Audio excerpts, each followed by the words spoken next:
আপনাদের এলাকায় মনে হয় আছে, অনেক মানুষ আছে ধন সম্পদ আপনার কাছে থাকতে আসেন। আল্লাহ বলছেন ইয়াহসাদু আন্না মালাহু আখলাদা, মানুষ মনে করছে আমার এই ধন সম্পদ সারা জীবন থাকবে, অনন্তকাল থাকবে, কিন্তু আল্লাহ বলছেন না, ধন সম্পদ আমাদের থাকতে আসে, ধন সম্পদ থাকবে।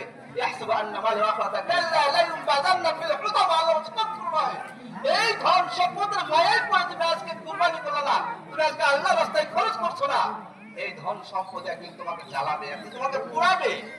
হ্যাঁ, অতএব আসুন যারা আমরা আলহামদুলিল্লাহ কুরবানির পশু নিয়ে এসেছি, আলহামদুলিল্লাহ আমাদের কুরবানি কবুল করুন। আর যারা আমরা এখনো আমাদের অর্থ সম্পদের মায়া করে আমরা এখন যারা পিছিয়ে আছি, তাদেরকে উদারত আহ্বান জানাবো, সামনে বছর থেকে জানি না কে থাকবেন, আমি হয়তো থাকবো না, বা আপনারা হয়তো কেউ থাকবেন না, কথাগুলি কিন্তু থেকে যাবে। অতএব কার্পণ্য না করে, কালক্ষেপণ না করে, আপনার অর্থের প্রতি লোভ না হয়ে, আপনার সামান্য ছোট একটা যদি জন্তু নিয়ে যান কুরবানির মাঠে, আপনি